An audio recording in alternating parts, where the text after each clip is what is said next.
അപ്പോൾ കാശ്മീരിലുള്ള second day ആയിട്ട് ഇന്ന് നമുക്ക് എക്സ്പ്ലോർ ചെയ്യാനുള്ളത് പഹൽഗാമാണ്. അപ്പോൾ നമുക്ക് ട്രാവലിംഗ് ഒക്കെ നമ്മളെ പാക്കേജിൽ ഇൻക്ലൂഡഡ് ആയിരുന്നു കേട്ടോ. അതായത് നമ്മൾ ഈ വണ്ടിയിൽ 10-30 പേരുണ്ടാവും.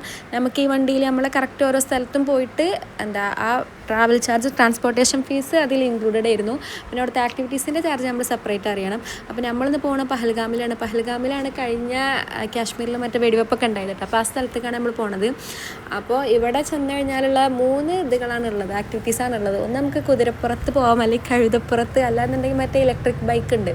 പക്ഷേ അതിന് പറഞ്ഞു കഴിഞ്ഞാൽ ഇലക്ട്രിക് ബൈക്കാണെങ്കിൽ 1-2 മിനിറ്റ് കൊണ്ട് നമ്മൾ മുകൾക്ക് എത്തും. അതിൻ്റെ ആവശ്യമുള്ളത് ഒരു അത്യാവശ്യം കുറച്ച് കിലോമീറ്റർ പോകാനുണ്ട് കേട്ടോ. അതായത് മഞ്ഞിൻ്റെ ഇടയിൽ കൂടെ ഇങ്ങനെ പോവാണ്, 2 സൈഡിലും മഞ്ഞിങ്ങനെ മൂടി കിടക്കുക. അതിൻ്റെ ഇടയിൽ കൂടെ നമ്മൾ കുതിരപ്പുറത്ത് ഇങ്ങനെ പോയി. എനിക്ക് സത്യം പറഞ്ഞാൽ കുതിരപ്പുറത്ത് പോകാൻ നല്ല പേടിയുണ്ടായിരുന്നു കേട്ടോ.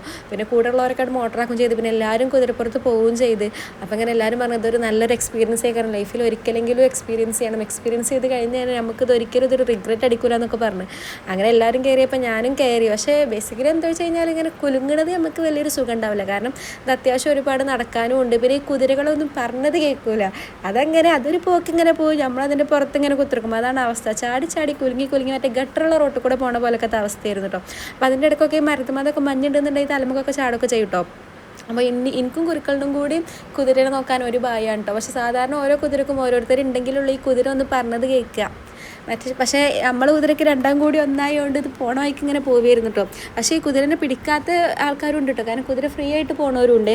അപ്പോൾ ഇങ്ങനെ പോയി കഴിഞ്ഞാൽ എൻ്റെ മുകളിലെത്തി കഴിഞ്ഞാൽ നമുക്ക് പുറത്തിറങ്ങിയിട്ട് സ്നോ ആക്ടിവിറ്റീസൊക്കെ ചെയ്യാം.